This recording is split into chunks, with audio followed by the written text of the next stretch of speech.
Check, check, check. Check, check, check. Check, check, check.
Good morning, everyone.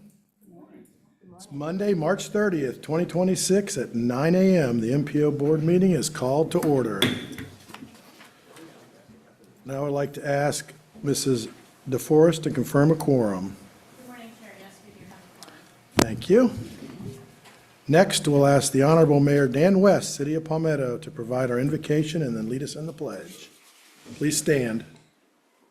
Our heads. Our most gracious Heavenly Father, Lord, we thank you for this day that we can come and just act as this in this body's behalf. We ask that you be with us and give us the knowledge to do the best for our communities. And we just ask that you be with us and our families as we go through this holy week that is coming before us. All these things we ask in your precious name. Amen. Amen. I pledge allegiance to the flag of the United States of America and to the republic for which it stands, one nation, under God, indivisible, with liberty and justice for all.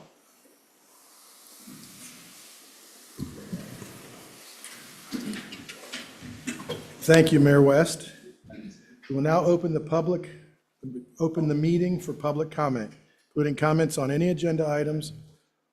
On the screen, you can see 4 ways for public to provide input to the board. All comments received will be shared with the board members and made a part of the public record. The meeting is being live streamed as a public notice and will be available on METV and MPO YouTube. Mrs. DeForest, do we have a public comment? Yes, we do. Thank you. All right. Pat Simmons, and you will have 2 minutes, and please state your name.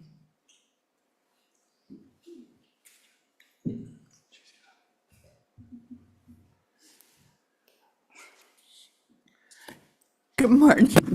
Go, Elina. Had to say that. I have a list. First up, trails. I know that's the thing now, but I'm curious to know if there's any data on if people with disabilities are actually using the trails. Because if it's a low percentage, to me, the money should be spent improving the sidewalks on 14th Street. I mean, they're a disaster.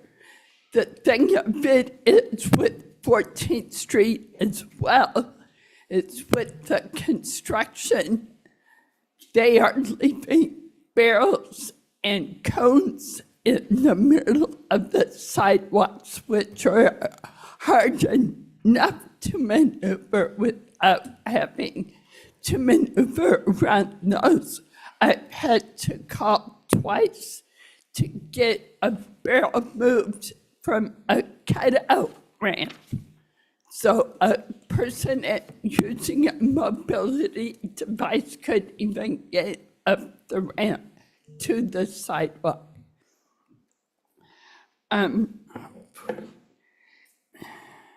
Shoot, hold on. The other thing is 8th Avenue and 9th Street. It's a stoplight, the block north of that on 9th Street, that once that goes red, it blocks the traffic all the way past the Bank of America. And I have sat through that light trying to make a left turn onto 9th Street through 3-4 cycles because a minute 8th and 9th turns green. All the traffic from whatever street, 9th, I guess, goes north and fills it up again. You can't make a left-hand turn. So that's my 3 concerns for the day. Thank you. Thank you, Ms. Simmons. Do we have any other written comments? No written comments. I believe you were talking about, Ms. Simmons, about 9th Street West and 6th Avenue West turning left in downtown Bradenton, if I'm not mistaken. So DOT does monitor all those lights, and when there's a lot of traffic at times, and during the morning rush hour and the night rush hour, or if there's especially the last 6 weeks, a Pirates game getting out, we've worked on that. So, but the lights are synced. That's something that we really work on. We have an officer go out in the morning and at night, City of Bradenton, and make sure they're synced, and every once in a while a light gets off. But, I won't put it on my friends to the north in Palmetto, but those lights are also checked where they keep track. It's just volume of cars, and sometimes that's tough. So, all right, thank you. All right, next we will have agenda item number 4, the Public Transportation Task Force. First is Manatee County. Good morning, Chris DeNuntis, Planning Manager for Manatee County Area Transit. I apologize for my appearance. I had to break up a dog fight this weekend, but don't worry, no dogs were injured. They came out unscathed. Let's see. Whoops. There we go. Okay, this depicts the past couple years of ridership for our fixed route paratransit and trolleys. As you can see, we've been flat for the past year. There are basically 2 reasons for that. Number 1 is our trolley on Anna Maria really hasn't returned to the pre-storm ridership that we had before. So that's impacted our ridership, as well as We are having staffing issues with driver shortages, so we're cutting service on a daily basis. But typically, if we have 30-minute service on a route, it may go to an hour service. We don't cut a route completely, but we are reducing service. Our Veterans On Demand service continues to be popular. The green bars, you can see it continues to go up. So it's very popular, obviously. And this is our Longboat Key service. Ridership is doing well. We provide basically about 500 trips per month on this service. And this is a very popular service as well. The ferry service since January 25 has provided 61,000 trips. The large vessel has been delivered. The Coast Guard has to do its inspection, and the PA system has to be installed. MCAT has installed security cameras on that boat as well. So if you have Let's stay on that for a minute, okay, if you don't mind. That's the final slide. I was talking with Mayor Chappie earlier, because right now there's only a downtown Bradenton to Bradenton Beach. And we believe, and it was something that was by the county commission, the city of Bradenton and the islands, that it's one of our most successful adventures for anything that's happened in a long time, because it's been talked about for 30 years. And the last 2 days, it's been Saturday and Sunday, it had to be halted because of the weather. When this new ferry's in operation, it won't. And I think if you go to the businesses on Bridge Street, they love it. And other island cities will hopefully jump on board. Anna Maria Island with the new bridge, I heard there's some issues with the pier that's being built. But if we don't get that and all the rest, it's just hurting small business, because 61,000 trips off the road since that started. And a lot of times those people would still go to the island, they would just drive. And so the boat that's there now is full. I look right down on it every day. And when it's running, it's amazing. So, and I'm saying that in two ways, because I've said it at this meeting before. Hopefully our Sarasota friends will somehow figure out how to make it from downtown Sarasota, St. Armand Circle, and a bunch of in between where we can just cross each other. One leaves Bradenton, one leaves Sarasota, and just crosses, especially at bigger tourist times, because it is shown that it's a success. And with this new boat, I'm excited to see how it's going to be even more. So, Okay. thank you. Any comments, Mayor? Oh, I totally agree with Right. what you're saying. It brings a lot of customers out, visitors to our communities on the island without bringing their cars. Exactly what we want. Yes, ma'am. I have a question. Is this on? Yeah. What is the cost per trip? For the ferry? Yes. I believe it's $8. We Yeah, don't- round trip, I believe it's $6 one Oh, way and okay. $10 round trip Okay. is what I remember talking about. And if you're over a certain age, it's free. So there's a lot of options that are happening with it. Is that correct? No. I'm not there yet, though. No, that's correct. And it was, you said 61,000 trips since it started? 61,000 since January 2025. 2025 or 24? 2024, I'm sorry. 2024. Wait a second. No, it's 2025. 2025, Yeah. yeah, yeah. Put your glasses on. Okay. These are for cheaters, though. Well, and the one good thing about it is it's all, you have to sign up to go on it. There's no walk-up right now because of the Right. smaller boat. Right. And yeah, the demand is there. And I've talked to many people that were disappointed because they couldn't get on because it was full. Right. And with the bigger boat, it's almost twice the size. So it's going to be, and it doesn't have the effect of the waves and all of that as much.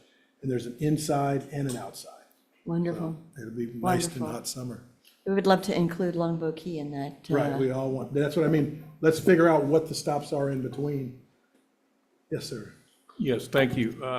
The Coast Guard inspection, is that scheduled? I seem to recall it being on your last report as well. I believe, I just heard in my office today that they were scheduling it. I'm not sure what day it is, but it's soon. I heard it was this week, Okay. Okay, good, thank you. tomorrow. Thank you. Yep. All right, now we'll move to Sarasota County Breeze Quarterly Report. Good morning. Good morning. For the record, Jane Grog, Director with Breeze Transit. Happy to provide a quarterly update for you this morning.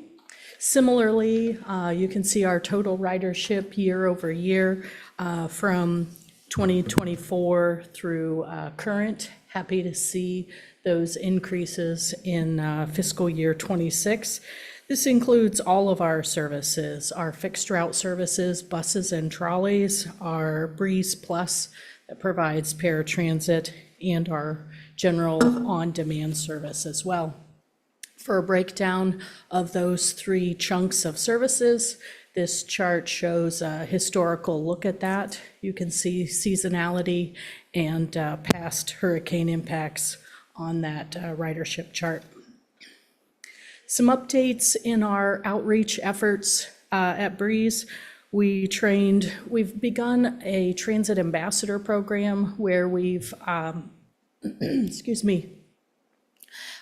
solicited some volunteers who support public transit and or enjoy riding public transit, and they receive information about how the services work, and they volunteer to take time to ride buses and trolleys and answer questions. So while drivers are happy to answer those, sometimes their focus is on driving and safe delivery of passengers. And so improving the communication on those experiences. We've also begun a formal travel training program that is targeted to individuals who might likely ride our paratransit service. And what this does is helps to educate and guide them in their use of our standard transit services, our fixed route, and our general on-demand service, which are less expensive services for us to provide. And in exchange, the federal government recognizes agencies who do travel training to allow them to use or apply a larger percentage of their grant money towards paratransit services. And paratransit is very expensive to provide.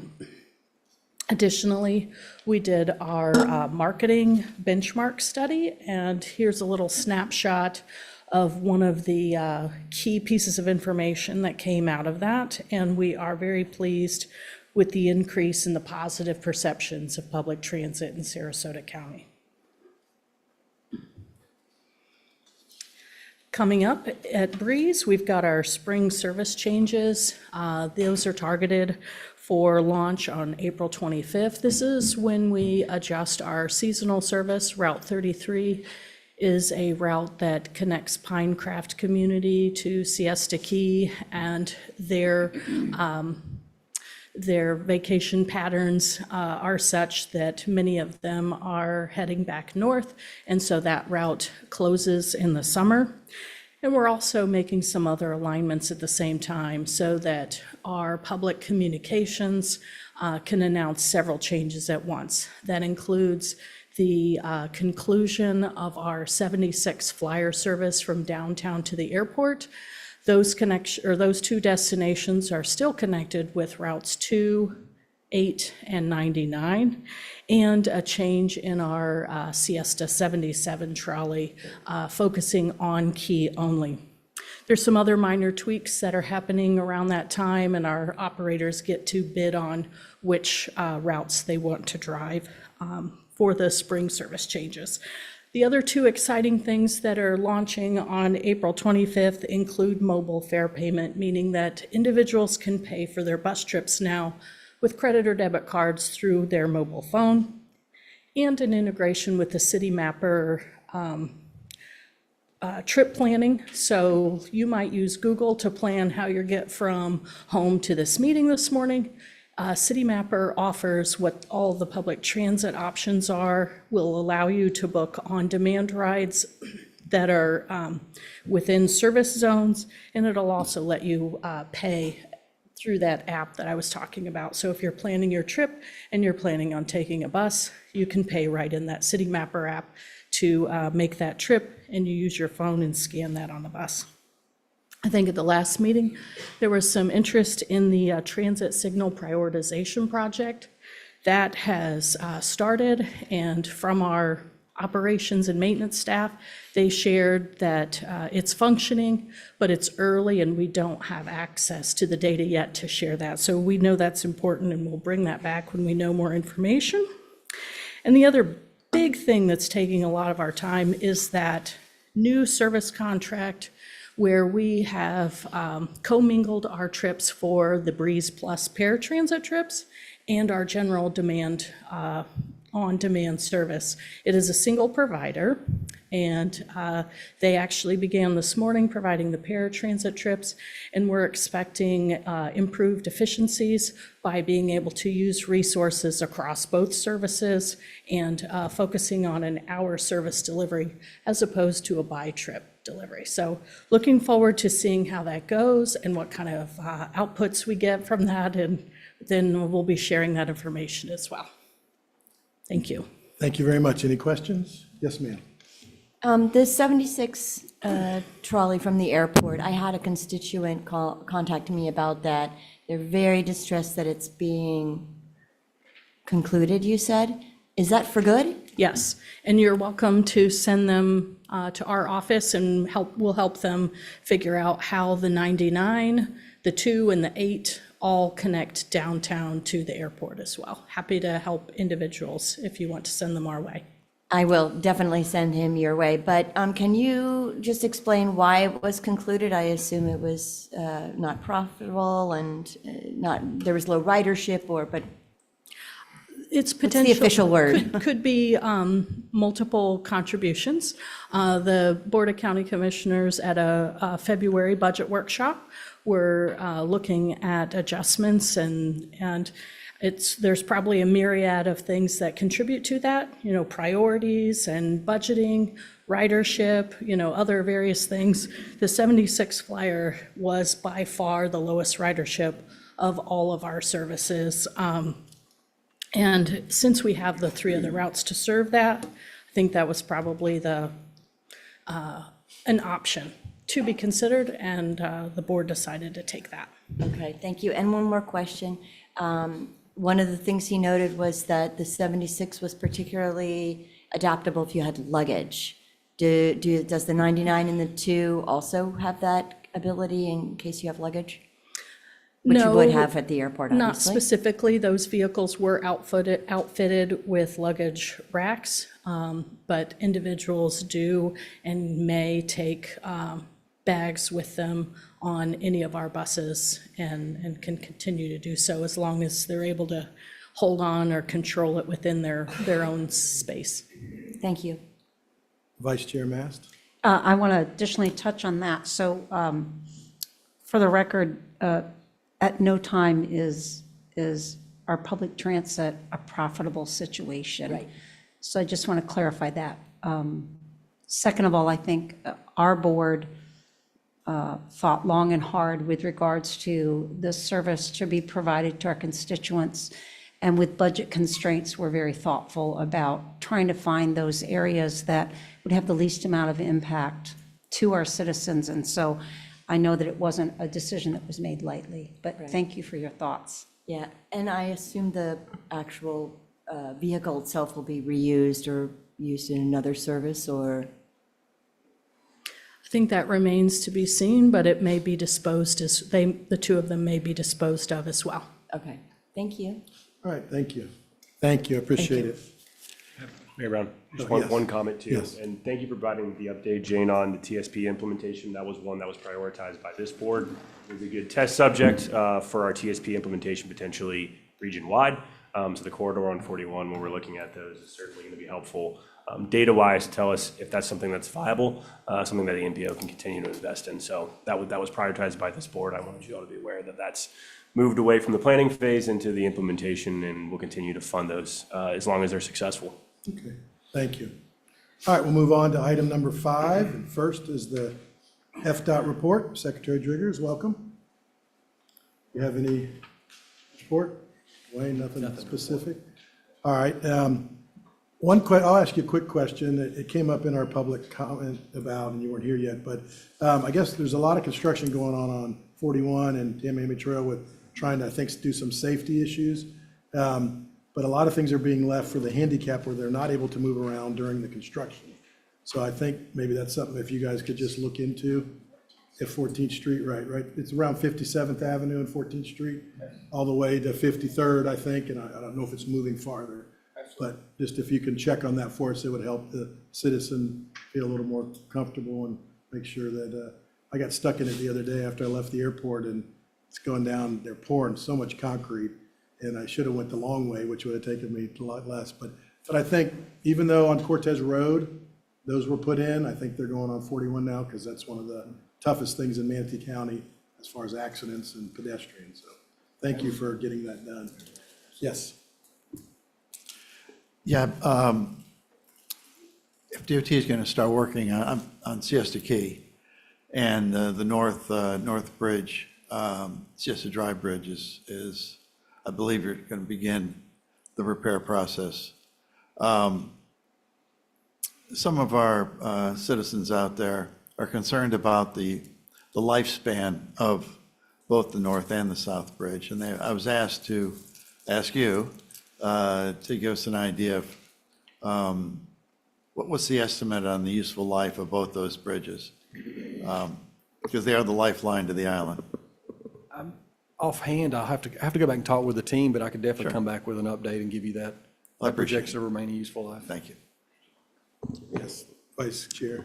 If I could just say, FDOT has upped their game from the perspective of giving us in advance notice when projects are starting, and I'm very appreciative of it. I know it was a request that I had, and that I've gotten better information preempting, saying we're going to start on a certain day. Please allow your constituents to know, here's a contact person. I just want to thank you and keep up the good work, because that's very helpful. Absolutely. We appreciate that positive feedback. Absolutely. Thank you. Anything else for the Secretary? All right, we appreciate just all good comments and trying to help people understand, because that is one of the things that this is not your grandfather's DOT anymore, and where you just did what you did and you didn't tell anybody. But now, very good communication with Secretary Nadam at the time, and then now with you, and we really appreciate that. Absolutely. So thank you. Moving on to the MPOAC report. The meeting was on the same date as we had a council meeting, so Ryan will give that Yeah, I'll report for give us. you a brief update on the MPOAC process. Amanda's now moving into her second year. I think she's coming up on her year anniversary, so she's been doing a great job out of Tallahassee with MPOAC. The meeting in January was fairly straightforward. It was a meeting, executive, freight and rail, as well as our staff directors, and then obviously the governing board meeting. Pretty standard items on that, going over budget and UPWP, so their budget at MPOAC. That was in draft format. We'll see that again in April. We discussed membership, so things that we pay into statewide, including AMPO and NARC and a couple other agencies that we agree statewide to have the MPOAC pay for. There's some good discussion on that. Seems like we're going to maintain a number and potentially look at a few others as well to maintain. And then lastly, our upcoming meeting is in April. We've been asked to give a presentation as part of their series in terms of succession planning, and I'll give about a 20-minute presentation at the April meeting to discuss what we've done as an agency, some of those that are upcoming. Broward MPO is looking at a transition in the next couple of years, and then performance planning as well. So we'll be participating in that. That'll be in April, and we'll certainly have Mayor Brown over there, and we'll be continuing to give feedback on the MPOAC process. I do think it's been very good through the legislative session. She's given great feedback on a number of bills that both passed and did not pass this cycle. So once we get that report in April, I'll be sure to bring some of that information back for you as well. And Amanda, the executive director there, like you said, almost a year, she is really boots on the ground running at things and going, meeting with all the MPOs around the state and all the other organizations, and she puts out a lot of great information. Absolutely. So, and that's good to see. Yep, and we'll continue to share as it becomes available. Like I said, only a few, I think, transportation-related bills made it through this year. But there are a lot of great discussion and good items that will probably come back around. I'd be surprised if they didn't come back around the next cycle. So we'll certainly keep you all apprised of any updates related to that. Good. All right, transitioning over to the MPO Executive Director report. Thank you. Mr. Yep. Ryan Brown. So I've got a few items for you all today as well. One in front of you, I gave you two handouts related to the Basics Act and the upcoming reauthorization process. So reauthorization happens every about 5 years of the bill. gets put out. As you can see here, the Basic Act is something that's been put forward by the Lot Coalition, which is made up of the Council of Governments, Council of Cities, Counties, Association of MPOs, and the National Association for Regional Councils. And as you can see, the premise of this first proposal that was introduced to the House was really around, basics being the acronym, but also really focusing on critical infrastructure. You see a bit of a diversion from the prior IIJA that really looked at using discretionary grants to backfill a lot of infrastructure gaps and needs. This looks at delivering regional projects faster, focusing on road safety and ensuring that we have the necessary funds for bridges, future collaboration and transparency, as well as building on our Metro PL funds and rural funds. So this is something that's introduced, I would say, that's more beneficial to MPOs. There will also be discussions with AASHTO, the organization that represents state DOTs. My assumption will there'll be an outcome that's somewhere in the middle of these proposed bills. And as you can see, the second handout is the last about 30 years of reauthorizations and the history related to those reauthorizations. Basically, no time in the last 30 years has one passed the day it expires. So we'll likely be looking at an extension over the next after September 30th, 2026, we'll be looking at probably a short-term extension, if not several, to make sure that these programs are continuously funded until Congress and then obviously eventually the president decide what this reauthorization looks like. A lot of this is just good background information as we're starting the process. Like I said, I would be surprised if we see a resolution to this by September. Likely at least 6 to 12 months of extensions related to this reauthorization process. So that's number one. Really just want you all to be aware, and we'll continue to keep you updated related to anything related to the Basics Act out of the federal side. Out of the Florida legislature side, I mentioned a few that did pass. Two of them, one main one being related to micromobility, Senate Bill 382, really requires better crashing reporting. That's really an accident reporting. That's really what we want to get down to. People have a lot of questions about the difference in micromobility and those that are using electric vehicles versus just man-powered bikes, for example, what the rates are, what those crashes look like. So there's going to be new reporting requirements related to that. Also requires people to not be above the speed of 10 miles per hour within 50 feet of pedestrians. So I know we're talking about some bifurcations on trails. This is a similar act. Also, the other main one that's kind of exciting is vertiports, House Bill 1093, basically formalizing vertiports related to those electric-powered vehicles that are going to potentially carry us around here in the future. It authorizes public-private partnerships between the state and private entities. It also authorizes DOT to fund all public portions of those project costs. So it is a step in the right direction related to AAM and vertiports, so that's kind of an exciting one. We did get some comments, my last two things, we get some comments that we want to hear continuous safety updates at the board meeting. So we don't have a specific item on the agenda today, so I'll just cover briefly what we're working on.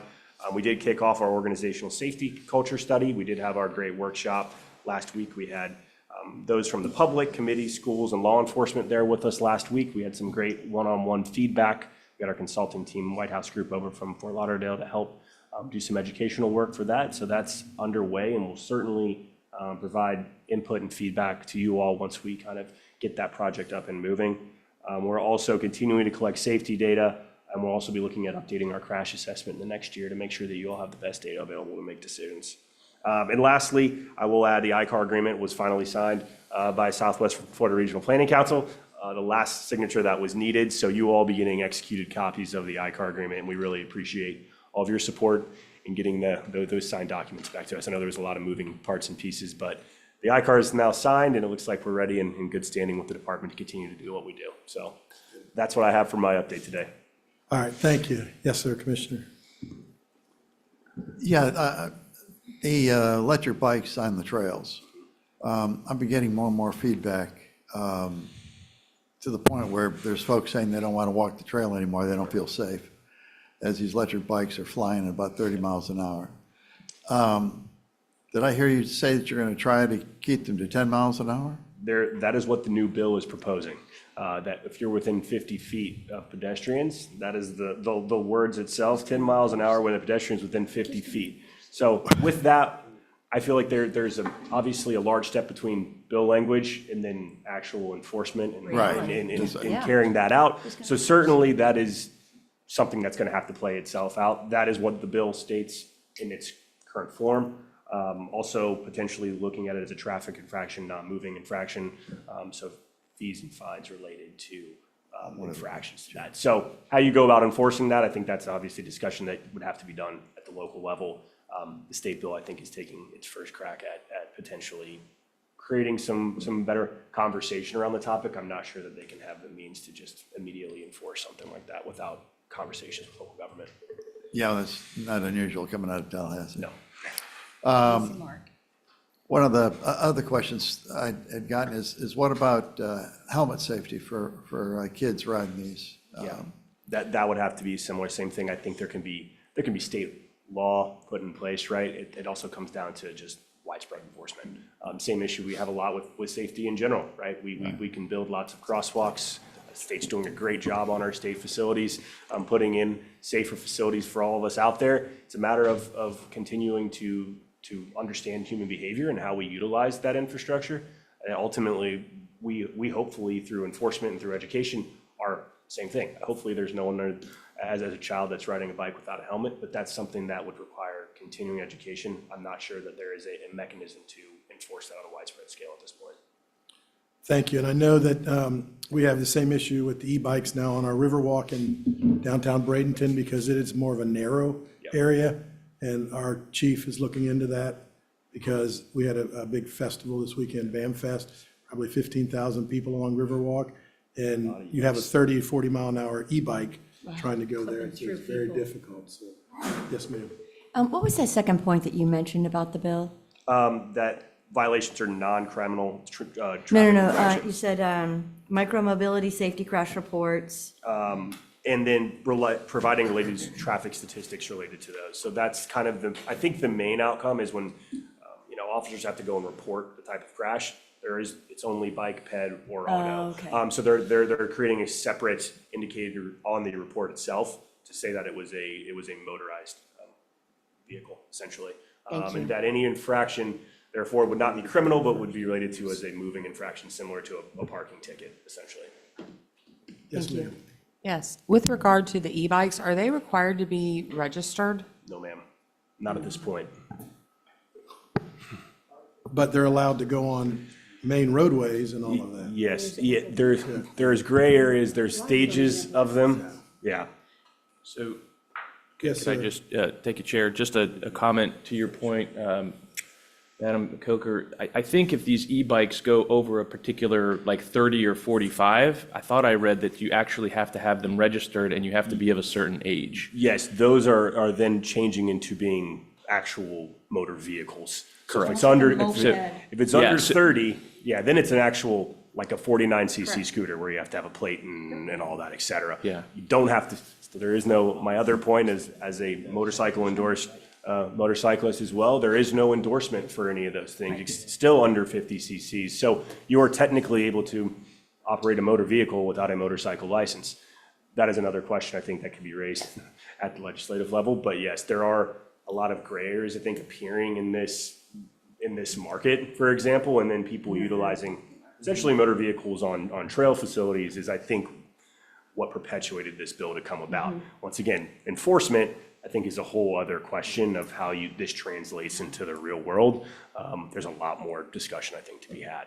Vice Chair. I just wanted to ask, I don't know if this group has thought about it or not, but I've been following the Federal Aviation Administration and the sites that they have selected through FDOT.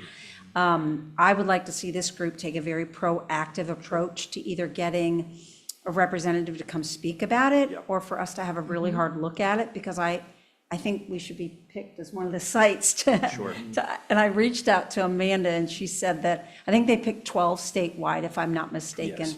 St. Pete, I think, was our closest friend. And so I'd like to see us Sure. take a more direct approach in being a hopefully future selected site. And so I don't know what we need to do to get there, but I know that FDOT is the one who makes those decisions.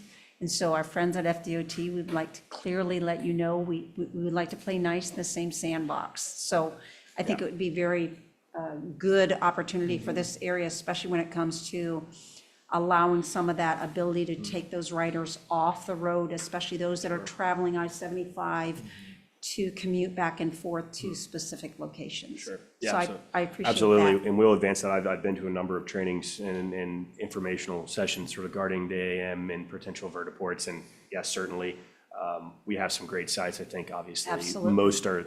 We have some great based around- airports that can Correct. really be used here. As a baseline for that, as a testing ground, so certainly can have those conversations with the state, with Jamie and Wayne, and really discuss potential options for us here locally.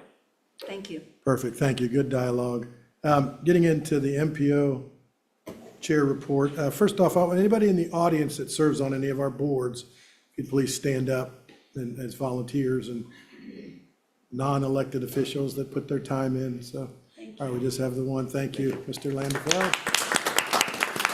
All right, and I don't know, do we have any new or alternates here today? I think everybody's been here, so, all right, perfect.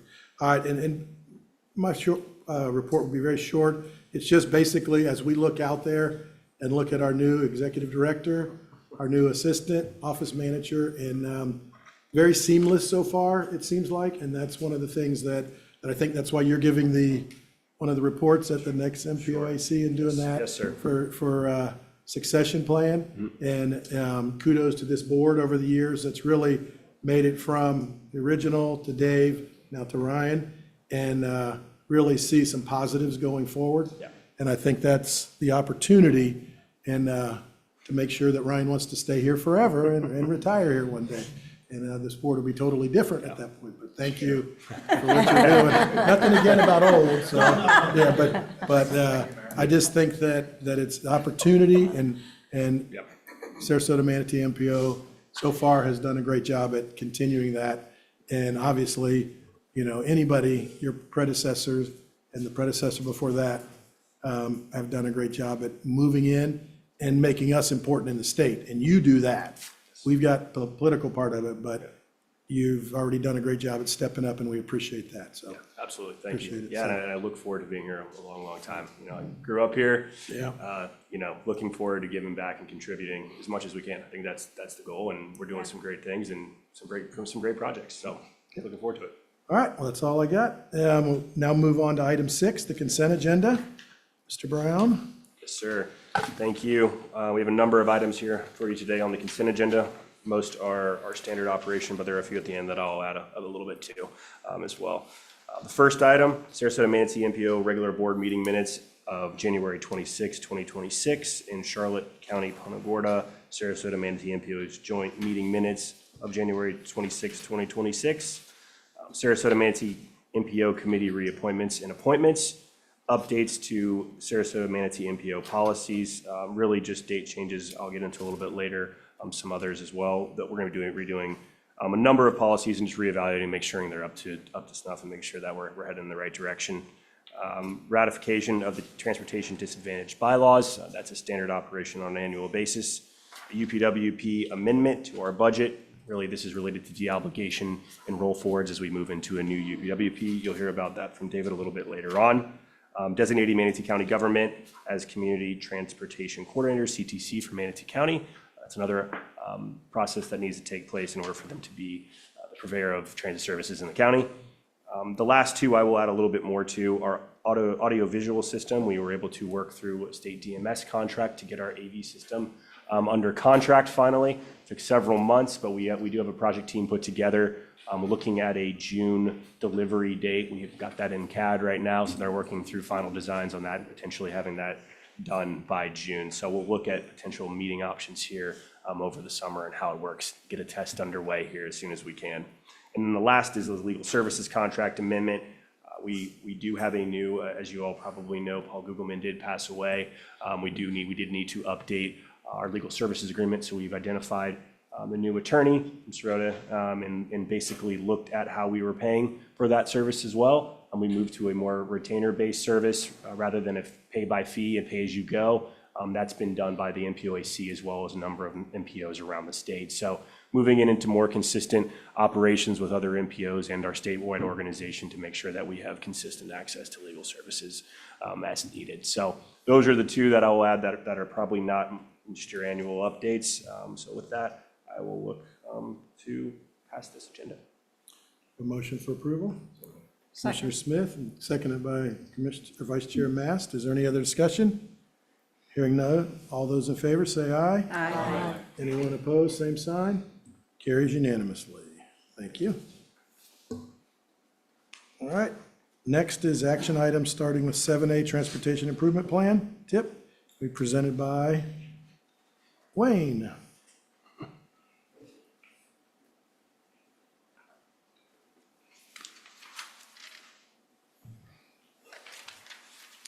Good morning, Chair and Board. Wayne Gaither for Department of Transportation, for the record.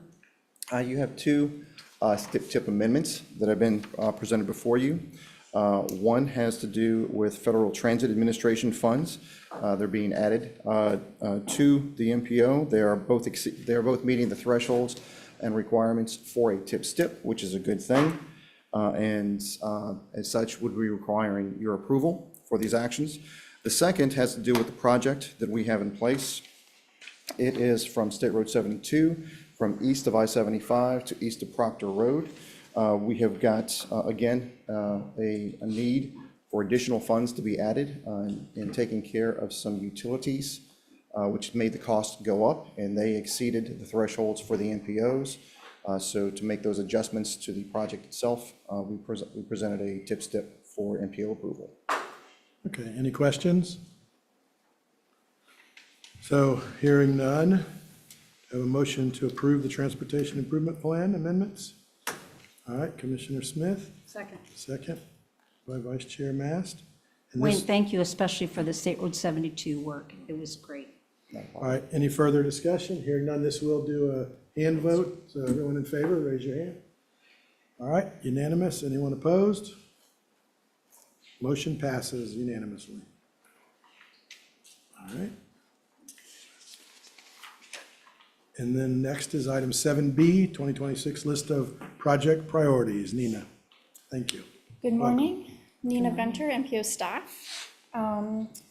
At our previous meeting, we brought before you a draft list of 2026 project priorities. Since then, we've worked with your local agency staff to refine that list. And what you have before you, and which an updated version was sent on Thursday, is the final draft of the 2026 priorities. So this is our annually adopted list of projects that are submitted to FDOT every year to inform development of the 5-year work program. It communicates the MPO board's funding priorities to the state, and also ensures that these projects are consistent with the long-range transportation plan, which was adopted late last year. We work closely with the local governments to develop these priorities. These are your local project priorities. And then we work with those local agencies to refine this list. As I mentioned in our last meeting, we have reformatted the list somewhat so that the first part of the list are projects that are already in the 5-year work program. These are listed by their FPID number, and we ask that FDOT consider continuing funding for these projects before considering new projects. After that, we have project listed by 5-year time band as defined in the LRTP, and then thereafter are defined by funding programs, which are safety, capacity, intersections, multimodal projects, resiliency, and TISMO, which are mostly technology projects. All of these projects are listed in rank order as scored through our prioritization process. So we're bringing this final list to you today to consider for adoption. Following adoption, we will send this list and all of the applications over to FDOT for funding consideration. All right, let's get a motion, then we'll go into discussion. Is there a motion to approve 2026 project priorities? Okay, Commissioner Smith, is there a second? All right, Commissioner Stokes is a second. All right, discussion. Anyone have any? Yes, ma'am. Thank you. It was my understanding that the 6th one down, the roundabouts at US 41 Myrtle and MLK was going to be separated into 2 separate projects because of the right-of-way funding was more difficult and more complicated when you combined them both, because they both had separate challenges to them, and so that they were going to be separated into two separate projects. Yeah, I can answer that. We can certainly look at doing it that way. I know, obviously, we've had conversations about this project and looking at and talking with the department about potential options essentially to address the right-of-way concerns. So certainly, it can be done that way. It would just simply, move right-of-way costs into two separate phases. That's something that we'd have to work through the department with, but something that we've done similarly with a number of other large-scale expensive projects. So. And does that affect funding, though, when you start to talk about it? Could it? Not necessarily, right? It can be same project FPN number, but running consecutive phases within that same project. So it can certainly be done that way, but I don't know if you want to add something else, Wayne.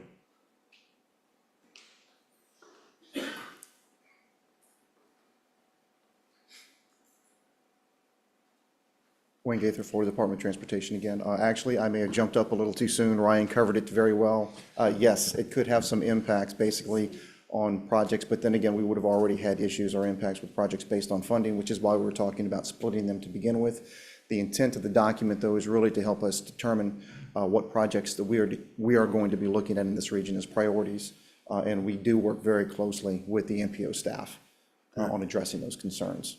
Yeah, so and that would be my last point, is that it would have to be split anyways, right? Like we simply would not have the funds in a single year and have the capacity to fund them consecutively. They would have to be done in consecutive order based on funding availability. So if you'd like to see it reflected that way in here, we can certainly do that. It would likely be done in that fashion anyways. Yeah, I think that would be better if it were done like that in here. Yeah, absolutely. So is that anything we need to put in the motion, or that can be? No, I would consider that a Scrivener's, update at this point. Any other questions? Yes, sir. Yes, sir. Thank you, Chair. I'd like to discuss, or at least broach, the issue of the Longboat Pass Bridge at some point during the meeting. I'm not sure if it's appropriate here, or if she'd hold it to the end with general comments, but your choice. I'm ready either way. Do it now? Yeah, do it I'd like now. to hear about it because it's on the list. Yep, it's Yeah, on it the is list, a yeah. priority project. And so, as you might imagine, this is a subject near and dear to the Longboat Key residents' hearts, and as well as those that visit the Key routinely. We're in the PD&E phase right now, as you're aware. Jamie, I've got a copy of the letter I think you may have received earlier this week from our mayor, our new mayor, Deborah Williams, was installed last Monday. And that reflects what was sent a couple of years ago. And the Longboat Key's choice, a preferred option, is a bascule bridge, lower than a full height bridge, which I think your folks are proposing as the preferred alternative. So it winds up being a balance, obviously, of form and function and cost and what the priorities are there. But as I recall, I've dove into the history a little bit of what happened with the Ringling Bridge and when that was built 25 years ago. And the MPO was very involved in that decision, ultimately what was built, along with FDOT and others. And so I'm a little confused by the amount of participation that the MPO was engaged in on this. And if we're still doing that kind of process, we want to make sure that all the options are considered and weighed upon and debated so that we get the right solution there. Aesthetics are important to the island along with function. And I'm pretty sure that the folks from Bradenton Beach and the Manatee County Commission may want to weigh in as well at some point, maybe not today. But I think it's important to them as well. So I just wanted to lay that on the table. We have correspondence I can share with you and others if they'd like to see it, which is Longboat Key's appeal for a bascule bridge. Appreciate any comments. Any questions? Okay. Yeah. Yes, sir. Mr. Chair. Brigham Beach, I've talked it over with our police chief after the last public hearing. We have some concerns about the functional aspects on the Braden Beach side, where the design at the south boat ramp, it forces all of the traffic in and out of the south boat ramp to go to the west side to get back out on Gulf Drive. I'm not sure how that's going to work with trucks, trailers, and boats on the trailers. It's a big concern, and I'm not the engineer. We have an engineer on our commission, and he's very concerned. He also voiced his thoughts on that, professional thoughts. So I wish you would look at that. I can see a lot of traffic continuing backing up, maybe even more so because of that, backing up with people exiting the park itself. I think it's going to really heavily impact the Coquina Beach parking lot area, along with the Longboat Key traffic trying to get off the islands. Thank you. I'll say this, of course, as you introduced, we're in the project development, the early phases, so we've had our first engagement, and we're in open public comment period, so absolutely, any of that feedback, we definitely here to listen to any of those concerns. We had some excellent feedback, I think, from both in-person and a virtual public hearing, and that went well. I think there are people still weighing in. I think the comment period has already expired, but if there's a way to continue to capture input, I think there's plenty on the way. But I'm not sure how bound you are by that date. But open communications would be great. It's been great so far, but even more would be great. So.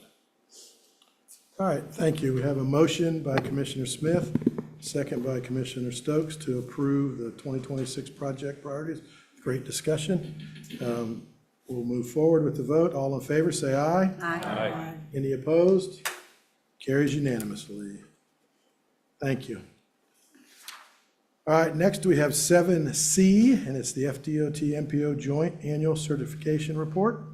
FDOT have anything on that?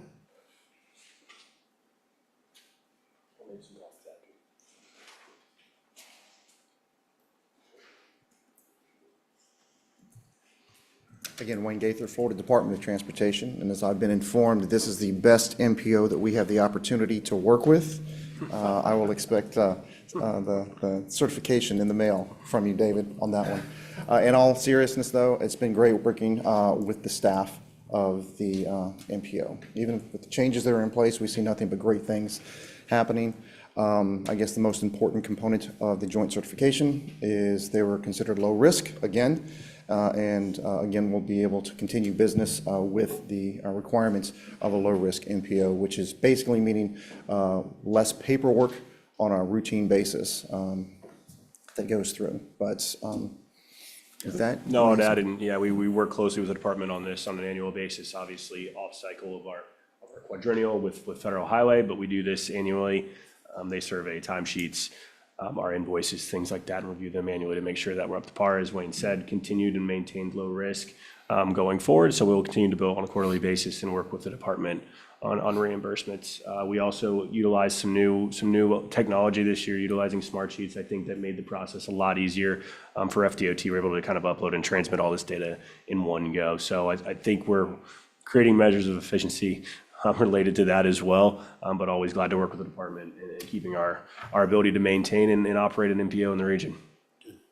All right, we'll entertain a motion to authorize the chair to execute the required certification documents. So moved, okay. All right. Any other discussion? We have a motion and a second. Here, I'll say aye. Aye. Approved. Anyone opposed? Carries unanimously. Thank you. And next is agenda item 8, presentations. First from the MPO, David Machado, draft Unified Planning Work Plan. Good morning, David Machado, MPO Fiscal Manager for the record.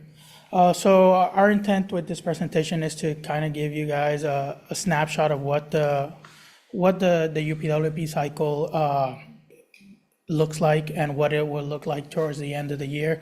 As you all may know, UPWP is a two-year document. runs in a state fiscal year, so it ends in June 30th. But I'll provide a little bit more information on it here. As far as what the cycle timeline looks like, March 15th, we submitted our new UPWP to the DOT as a draft that shows what the intent is for the MPO to do in the next 2 years. In addition to that, we had to present what the obligated amounts are. I'll provide a little bit more information on the obligated in the next slide. So next steps, May 31st is the deadline for us. It would be May 18th, which is the board meeting. At that point, we'll present the final draft of the UPWP that will include the final budget, the studies to be conducted in the next 2 years, and also what the MPO intends to do, obviously, for fiscal year 27 and fiscal year 28. And in addition to that, as part of that goes hand to hand with the UPWP is the new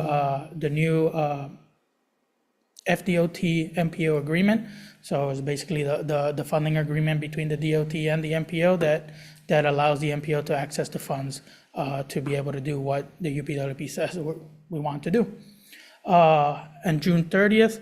So on June 30th is the official end date. Like I said, the fiscal year ends June 30th. So at that day, you can say 11:59 at night, the UPWP ends, and the agreement also ends July 1st. The new UPWP, which you'll see the draft, well, the final draft in the May meeting, would have kicked in on July 1st. You will have the new agreement and the new UPWP for the next 2-year cycles.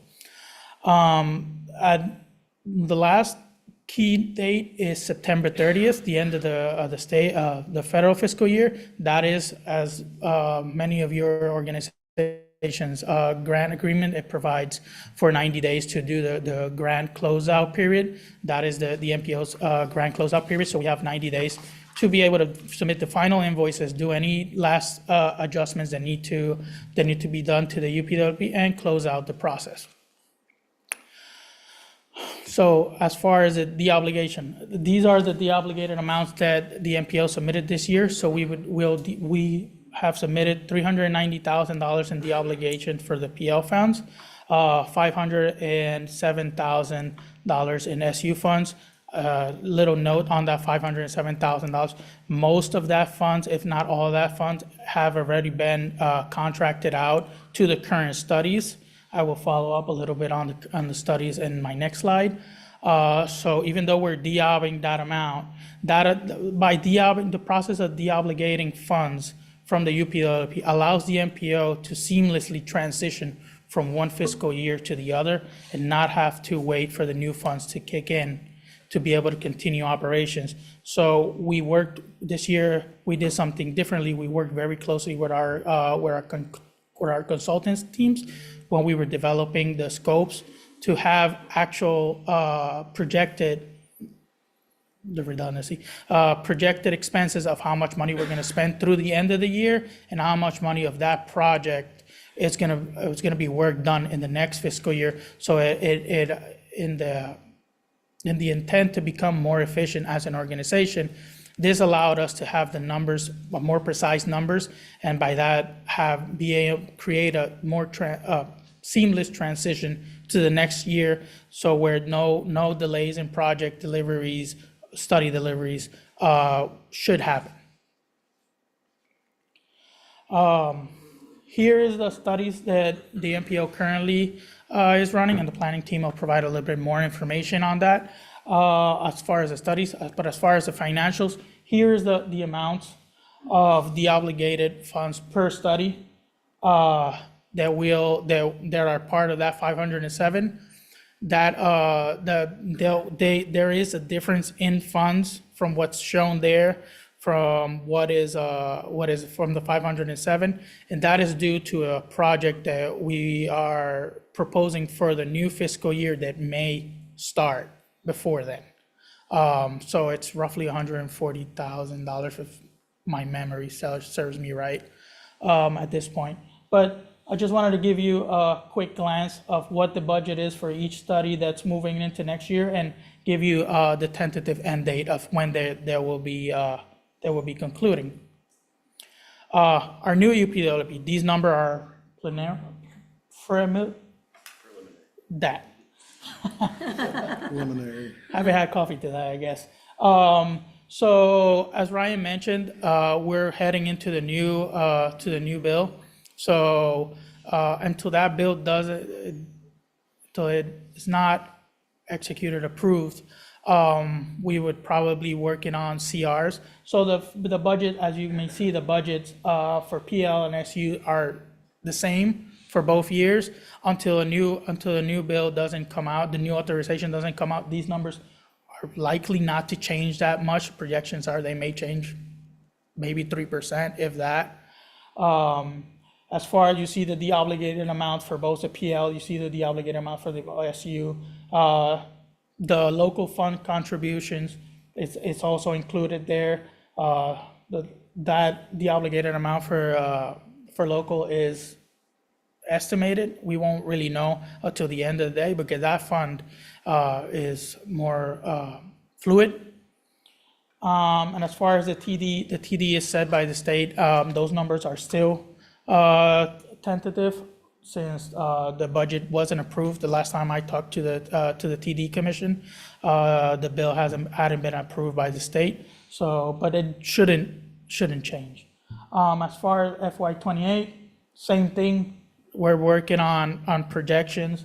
As far as the carry forwards, I guess I explained a little bit of the difference between DOB and carry forward. Like I mentioned, DOB allows for the MPO to seamless transition to next year.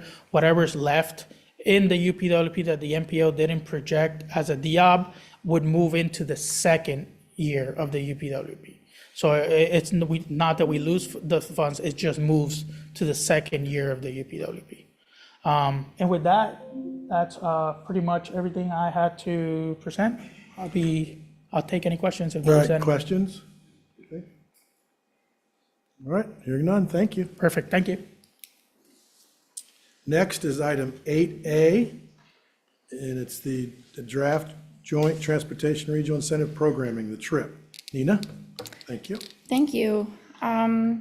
So what we have here for you today is a draft trip list, one with Charlotte County Punta Gorda MPO and a second with Polk TPO. So you have seen a draft of the Charlotte County Punta Gorda MPO / Sarasota Manatee MPO joint trip list at the joint board meeting in January.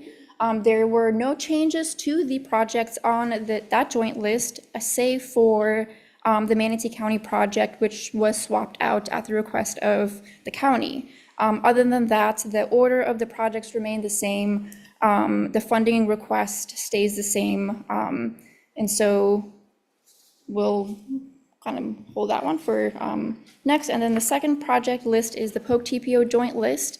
Again, the projects are the same as on the joint Charlotte County Punta Gorda MPO list, with one caveat here being that Polk TPO follows a slightly different schedule from our MPO, so they are still defining their trip priorities. It's likely that their project on this list might change by the time you see it for adoption at the next meeting, but the order of our projects and the funding totals for Manatee and Sarasota projects will not change. So this is just a draft list that we developed based on the project priorities and which were identified by your jurisdictions for potential trip funding. If projects are on the trip list, it does not guarantee funding, but it is required to be considered for funding for the state funding program. So I'll take any questions on the joint lists if you have them. Questions? Seeing none, thank you. We'll move on to the last item under presentations, 8A, III MPO study process. All right, so on the planning side of things, we have kicked off several new planning initiatives and studies in December and January. So we wanted to give you a very brief update on what we have going on so far. This will be coming to the board over the course of the next year for updates and then also eventually adoption. So I'll start off. We've got 5 new initiatives ongoing. The first being advancing organizational safety culture, which was kicked off in December and will wrap up by June 2025 this year. So a very short 6-month schedule. This will come to the board in May for your review and approval. So the purpose here is really to develop a shared vision and expectations for safety, embed safety as a core value in the organizational process and everyday decisions. So this is very much looking at internally at the organization's processes and as well as our partnerships. The final deliverable will be a strategic safety improvement plan that will come to you in May. As Ryan mentioned, we had a workshop last week where we had our local agency partners show up to help define a vision of what safety looks like from an organizational perspective for the MPO. So our next milestone is to develop an implementation framework and then draft the strategic safety plan. We're also kicking off working on a prioritization process update, which was kicked off in January and will wrap up formally in December. We're hoping to have everything implemented and ready for the next call for projects so that this update will inform the next call for projects and project priority list. This is something that we like to do every few years. And with the adoption of the 2050 long-range plan, this is an opportune moment to ensure that our prioritization does cleanly align with the long-range plan and with the updated goals and objectives as well. So we'll be reviewing the prioritization process, including the scoring criteria, the network facility designations, and exploring integration with Eco Interactive, which is a new service provider that we've been using for our TIP over the last few years. This will allow us to really track projects from the call for projects and the prioritization into the TIP once they are eventually funded. We'll be doing some stakeholder interviews, so we'll be interviewing your staff who are intimately involved with scoring projects and developing project applications, as well as working with FDOT to better understand what is working well in the project so far, and how can we better facilitate development of more complete and more accurate project applications, because these project applications really tell FDOT exactly what are needed in terms of funding, what projects or phases need to be lined up. So if the project applications are outdated, it provides some friction in the project delivery phase. So the next milestone are these project interviews. We will be bringing this back to the board later this year for your review as well. And here I'll hand it over to Nick for the freight study. Thank you, Nina. Thank you, Nina. Nick Chiavini, MPO staff and lead for the regional freight analysis. And with this study, what we're first and foremost looking at is inventorying and understanding how freight moves throughout our region. So that's looking at like infrastructure, truck parking, and some of the final deliverables include a full analysis report, an inventory of freight infrastructure and activity centers, which will tie in likely with the prioritization and how we weigh projects. And a big part of this also is stakeholder interviews to get industry perspectives and local insights. A lot of your staff is undertaking their own freight studies, and we want to incorporate that and get taking a real regional look at freight in the region. And this is a bit of a longer study. It goes from, we kicked it off in December and it's going until March 2027. And currently we're still just inventorying, truck routes, these activity centers. And the next stage is kind of taking a deeper dive and looking at these freight activity centers and looking at first and last mile connectivity, the types of industry that are in each of these centers. And in conjunction with that, we're doing stakeholder interviews and developing a list of both private and public people involved in freight in the region. And yeah, we'll be sure to keep you all updated on future developments and hope to have more information next meeting. Thank you. And with that, we have the watershed and transportation. You have a question on that? Yeah, sure. Can you go back a slide? So just a quick question for you. As our communities evolve and sometimes infrastructure changes to accommodate that evolution, within this study, are you looking at where some of the, I'm going to say larger areas, so like the Amazons and some of those locations where there is significant traffic based around their proximity, when they first got to those sites, it may not have been as developed as they currently are now. And so I think a lot of our friction impact comes when we start to evolve a little bit more and development comes more. Is that a high priority and part of absolutely. this discussion? Because I will tell you from a local level, those are some of the discussions that then get really passionate. And it's kind of like, who was here first? How did this happen? And so I think it would be a very interesting part of hopefully this study. Yeah, no, that's absolutely something we're looking at. That's going to be part of the sort of analysis of each of the freight activity centers, is looking at not only current land use and development, but then looking at what the jurisdiction has as future land use, and then kind of identifying where some of those friction points may be, because we certainly need freight to, move goods, keep our grocery stores Only stocked and keeps all of costs that. down, close proximity, Yeah. how close do they need to be to the others? So I Yeah, just so think it's an that's- important part of the conversation to sometimes say, we don't all necessarily like the speed limits either, but we still need to abide by them, right? So there are specific infrastructures that are required in order for our communities to be successful and efficient. Yeah, no, absolutely. And I'll add just one last piece. And then that's kind of the premise of where this came about, right? Was the Correct. conversations with both the port and airport. It had been quite some time since we had discussions. Right. They've both grown substantially, right, over the last 5 years. Post-COVID, both of those industries have changed drastically. And then the supporting infrastructure that they need, not only at those locations, but yeah, you drive right out here on 301, right? You've got significant investment in industrial spaces along those, and how you access, right? Those traffics mix, over and over and over again throughout the day now.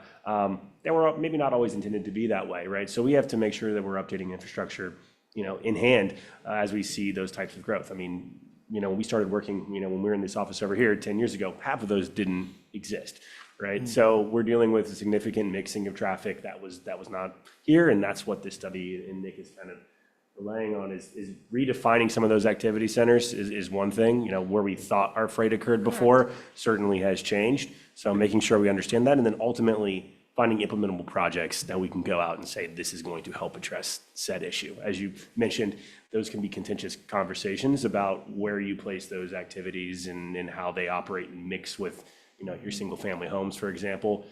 We need to create good implementable projects to actually help solve some of those issues. So that's what this is working towards. Yes, ma'am. And last but not least, sometimes in some of our more rural areas, those truck routes are not always a pleasant sight to see, right? Not all the neighbors are excited to see a semi go clipping by.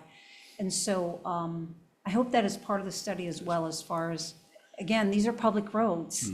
And they have a Yeah. right to be accessing those. And so sometimes it's just a matter of how do we best inform our wonderful neighbors and our communities that these are viable parts of the heartbeat of trying to keep a community efficient. Yeah, absolutely. And those are conversations I know we'll have with the department, specifically on some of our major state road facilities that move obviously lots of freight, east and west across the state and in the eastern parts of our county.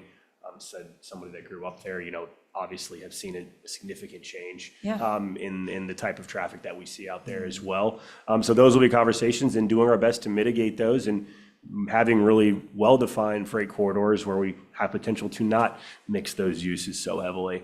That's something. So we're going to look at. So yeah, we'll work closely with Secretary Driggers and Wayne and his team as well to make sure that we are clearly voicing what those corridors are and what they look like. Thank you so much. Thank you. Anything else? Thank you. Okay, going forward. And then with that, we have the watershed and transportation asset analysis with Jane presenting.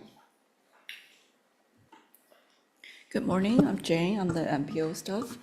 The project of watershed and transportation asset analysis, the purpose of doing this project is to identify and assess the transportation infrastructure that is vulnerable to stormwater and flooding, and also this project is to support the resiliency and reliability of the transport infrastructure.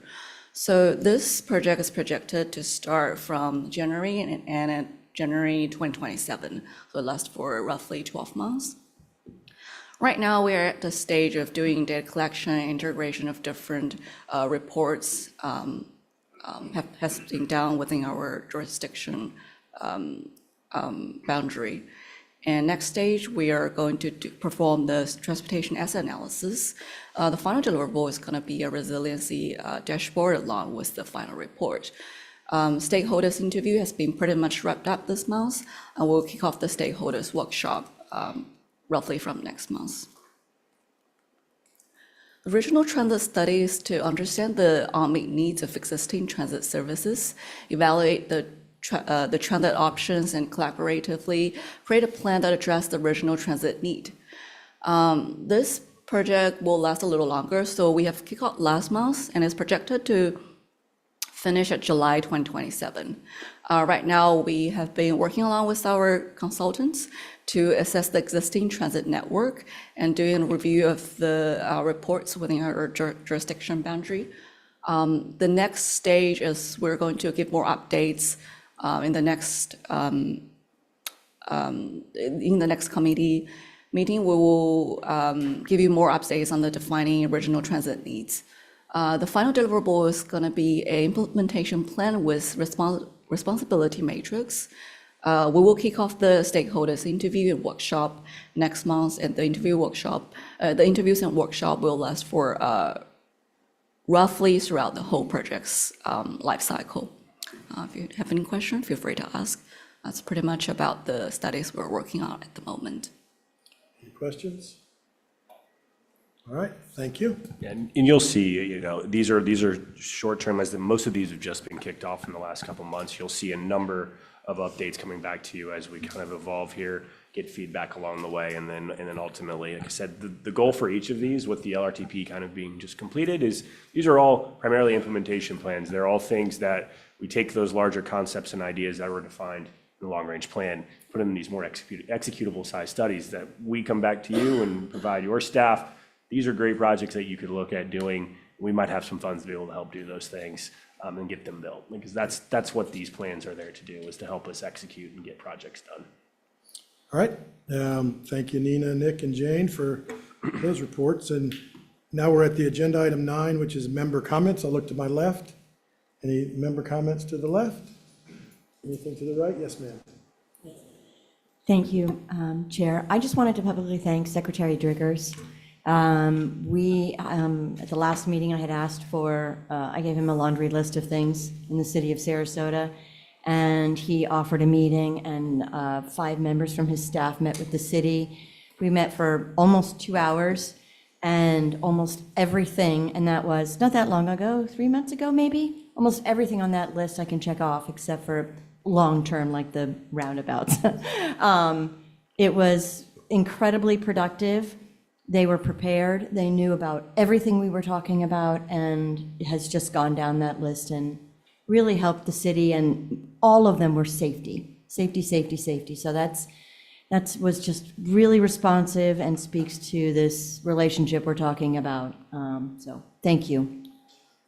Thank you. And the only thing I'm going to mention or bring up, and it's obviously a conversation that's been going on for a long time, is the number one priority is the DeSoto Bridge area and the corridor study that's been finalized now and picked for what it's going to be. It's just a matter of now working with the state going forward, trying to figure out all the funding and how long it's going to take. Because, we do realize that when you come in that area, the north-south traffic is really what affects our east-west traffic, which, the citizen commented about earlier on citizen comment. Now that I've heard numbers upwards of 60% is regional traffic that goes north and south.